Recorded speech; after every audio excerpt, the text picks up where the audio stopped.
কাইমকুঞ্জ ৰজা তাল ধ্বজময়ী ৰাজধানী পাতিম সঁচাকৈ ৰূপহী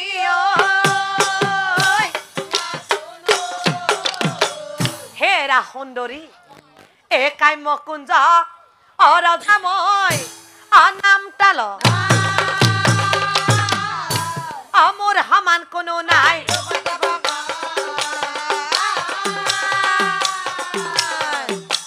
মোৰ সমান কোনো নাই এ মোৰ লগত গলে তুমি সভাপতি এতিয়াই বোলা তুমি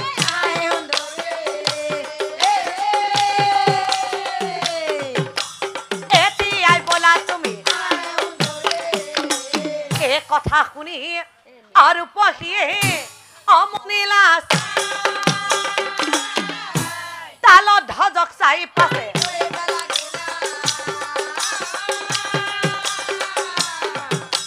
তালত ধ্বজক চাই পাছে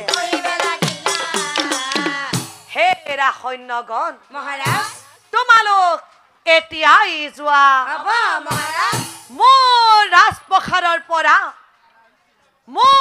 ৰাজপ্ৰসাৰৰ পৰা ডোলা এখন এতিয়াই লৈ আহা মহাৰাজ হে কথা শুনি সৈন্যগণ অতেখনেছো ডোলা এখন সজাই আনি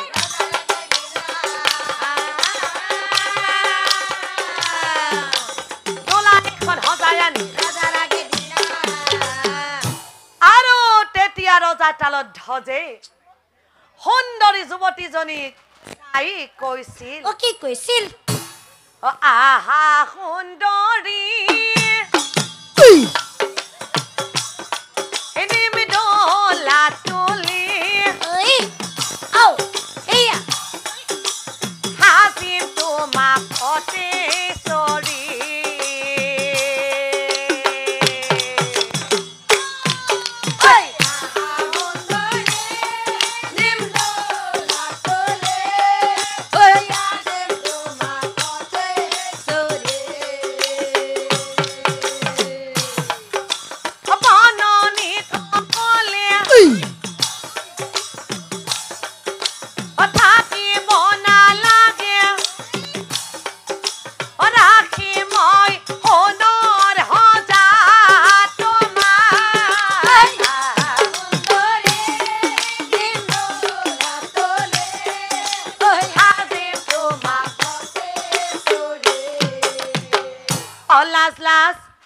ভাবে কন্যাই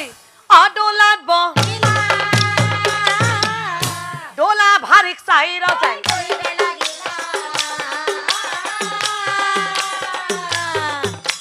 ডোলা ভাৰিক চাই ৰজাই হেৰা ডোলা ভাৰী হত মহাৰাজ তোমালোকে মোৰ ৰাজ্যলৈ ডোলা লৈ বলা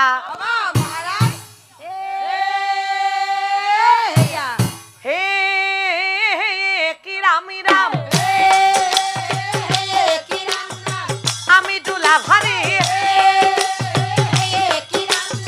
ডোলা কঢ়িও আমি অহস্যই কৰি হবে ডোলা লৈ তাক দেখি বাতৰুৱাই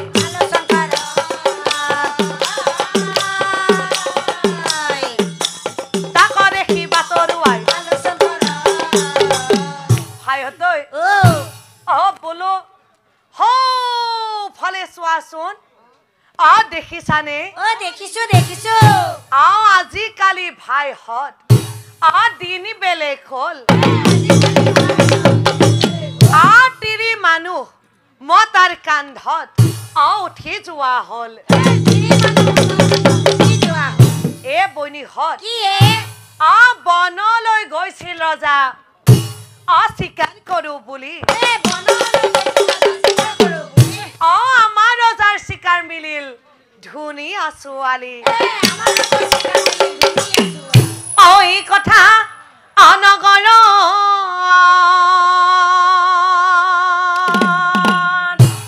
অপচাৰ হৈ গ'লা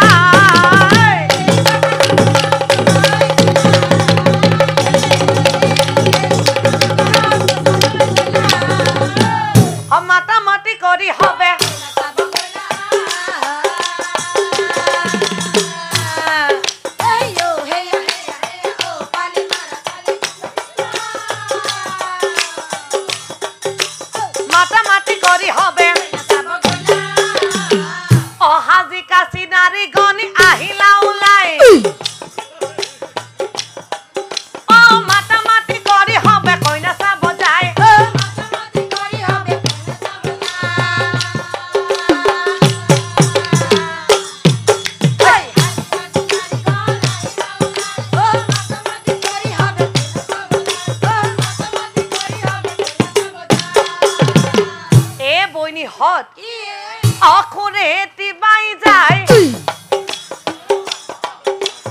ওরাই খোড়াই বলো খোড়ায় খোড়ায় কিছু দড়ি কই পাশে ইয়া কানিক লোক পায় কানিক লোক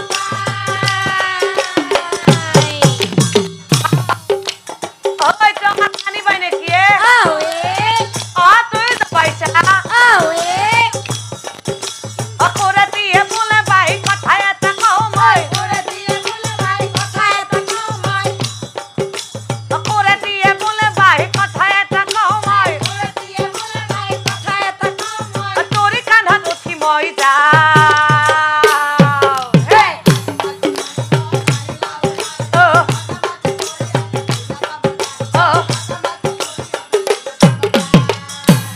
মাহালো ধীরে নুয়ালে ঢুয়ালে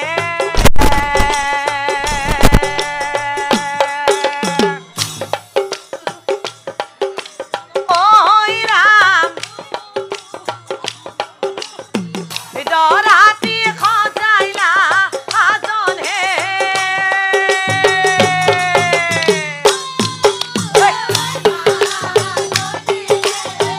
নুয়ালে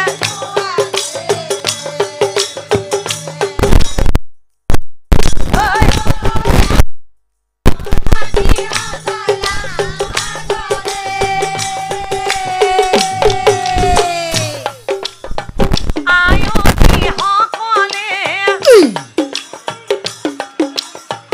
ওই নাতি হজাইলা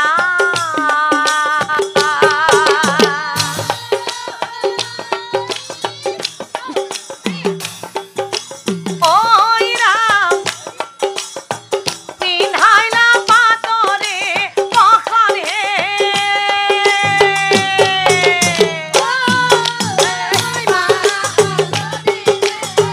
নুয়ালে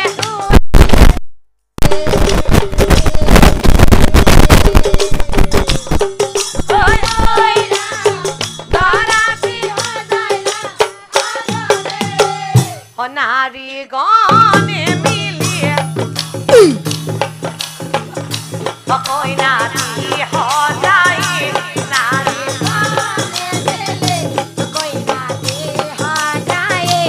ও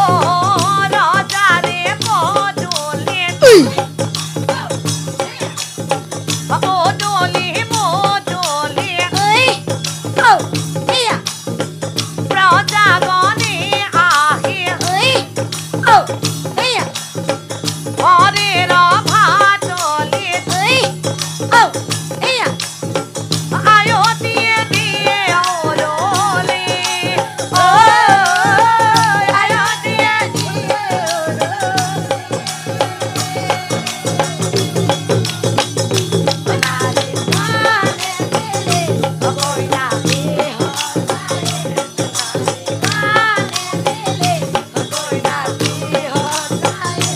ও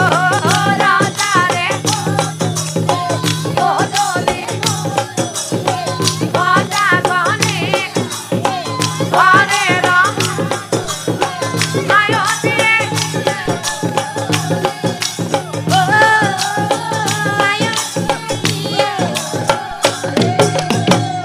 ওইনে কয়ে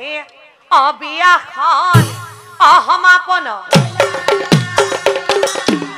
সেই দিনাৰ পৰা কইনা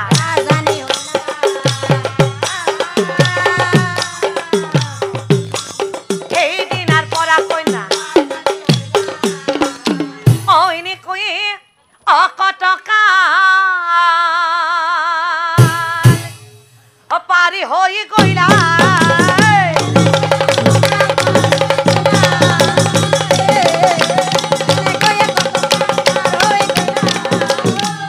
অশুভক্ষণত ৰাণীয়ে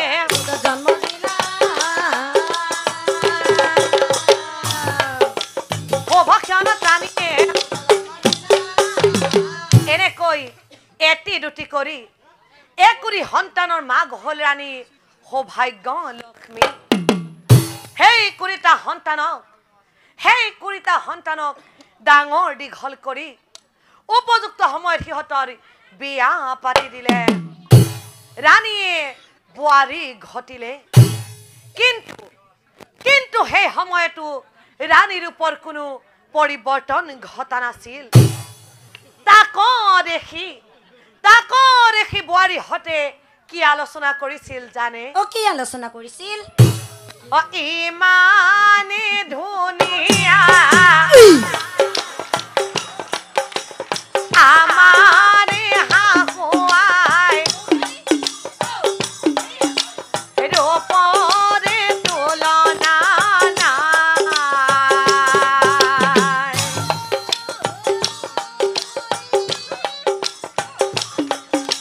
বয়স হলেও কিন্তু আমাৰে হাহুৱাই গাভৰু আপিহেন পায় ও গাভৰু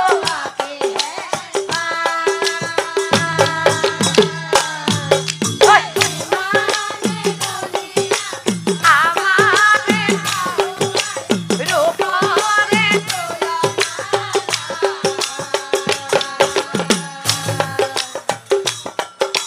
বয়স হলেও কিন্তু আমাৰে হাহুৱাই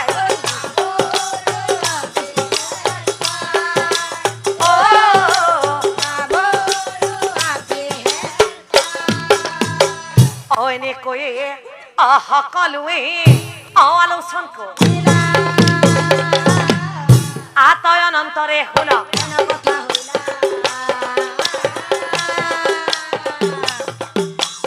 আতয়ন অন্তৰে শুনক এনেকৈ পুত্ৰ বোৱাৰী নাতি নাতিনীৰ সৈতে মায়াত মোহিত হৈ আছে ৰাণী সৌভাগ্য লক্ষ্মী কিন্তু এদিন মহাৰাজ তালধ্বজৰ সৰ্বনাশ হল প্ৰবলে পতাকা যায় আহি কাম্য কুঞ্জ ৰাজ্য আক্ৰমণ কৰিলে হতটোক বাধা দিবলৈ আহিল তালধ্বজৰ নাতি পুত্ৰসকল কিন্তু যুদ্ধত সকলো নিহত হল দুটাৰ মুখে শুনি ৰাণী মৃত্যুৰ মাত কৰিও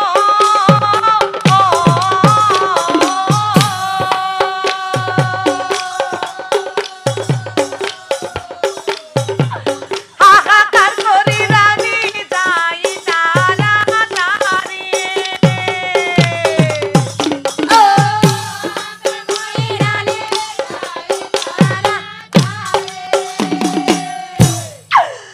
তাতে গৈ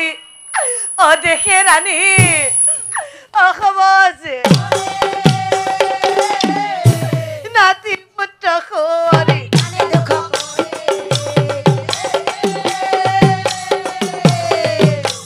নাতি পুত্ৰ সৰি নাতি পুত্ৰ সৰি কান্দে ৰাণী দুখ কৰিও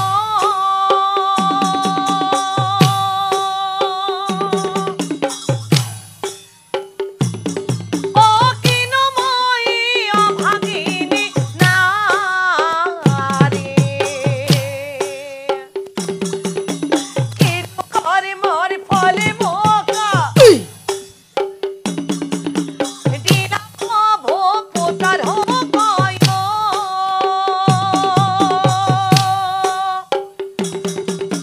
ময়ো আজি যাওঁ প্ৰভু মৰে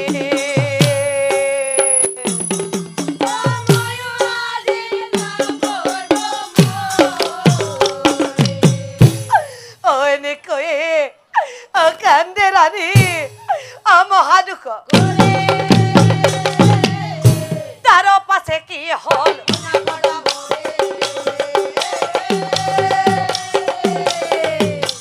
তাৰ পাছে কি হল আৰু ঠিক সেই সময়ত প্ৰভু শ্ৰীকৃষ্ণ এজন বুঢ়া ব্ৰাহ্মণৰ ৰূপ ধৰি ৰাণীৰ আগে যাই কৈছিল অ কি কৈছিল হেৰা ৰাণী তুমি কান্দি কোনো লাভ নাই নাতি পুত্ৰ সকলক তুমি কান্দিলেও নোপোৱা আচলতে এইবোৰে হৈছে মায়া গতিকে মৃতকৰ আত্মাই যাতে স্বৰ্গত শান্তি পায় তাৰে বাবে তুমি তপ কৰা আৰু পবিত্ৰ স্থানলৈ গৈ স্নান কৰা আহা তুমি মোৰ লগত আহা সি বুলি বুঢ়া ব্ৰাহ্মণ যাবলৈ ধৰ আৰু ৰাণীয়ে ব্ৰাহ্মণৰ পাছে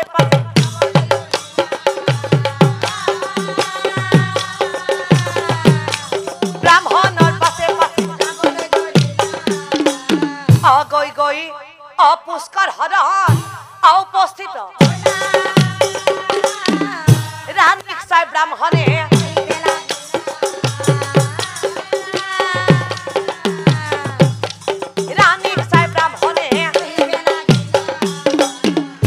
যোৱা ৰাণী যোৱা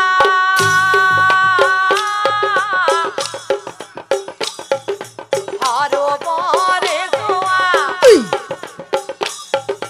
হৰবৰ জলে নামি স্নান কৰিলো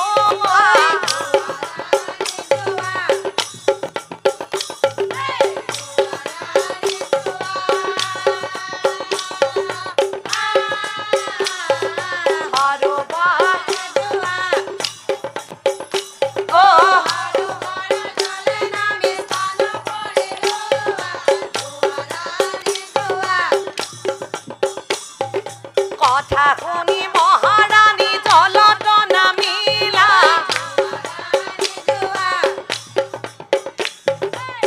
হাত মুখ ধুই ৰাণী পানীটো বদিলা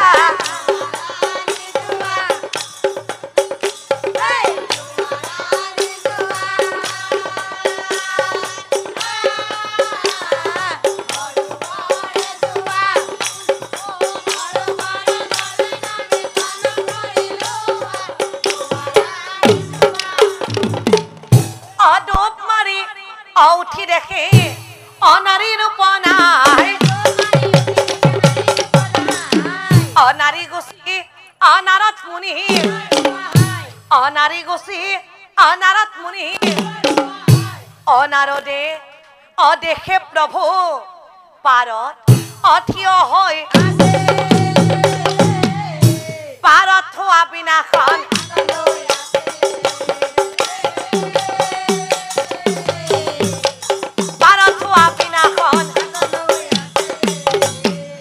নারদ মুনি ভাবে বোঝ ভাগ্যবান মই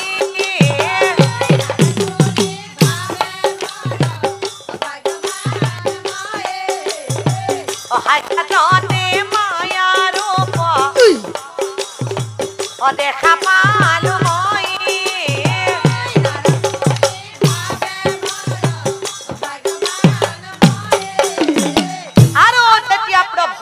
কৃষ্ণই নারদ মুনিক চাই কৈছিল কি কৈছিল হেৰা নাৰদ পানীত নামি তুমি কি ভাবি আছা আহা পানী পৰা উঠি আহা এতিয়া মায়া কি বস্তু বুজিলানে নাৰদ তেতিয়া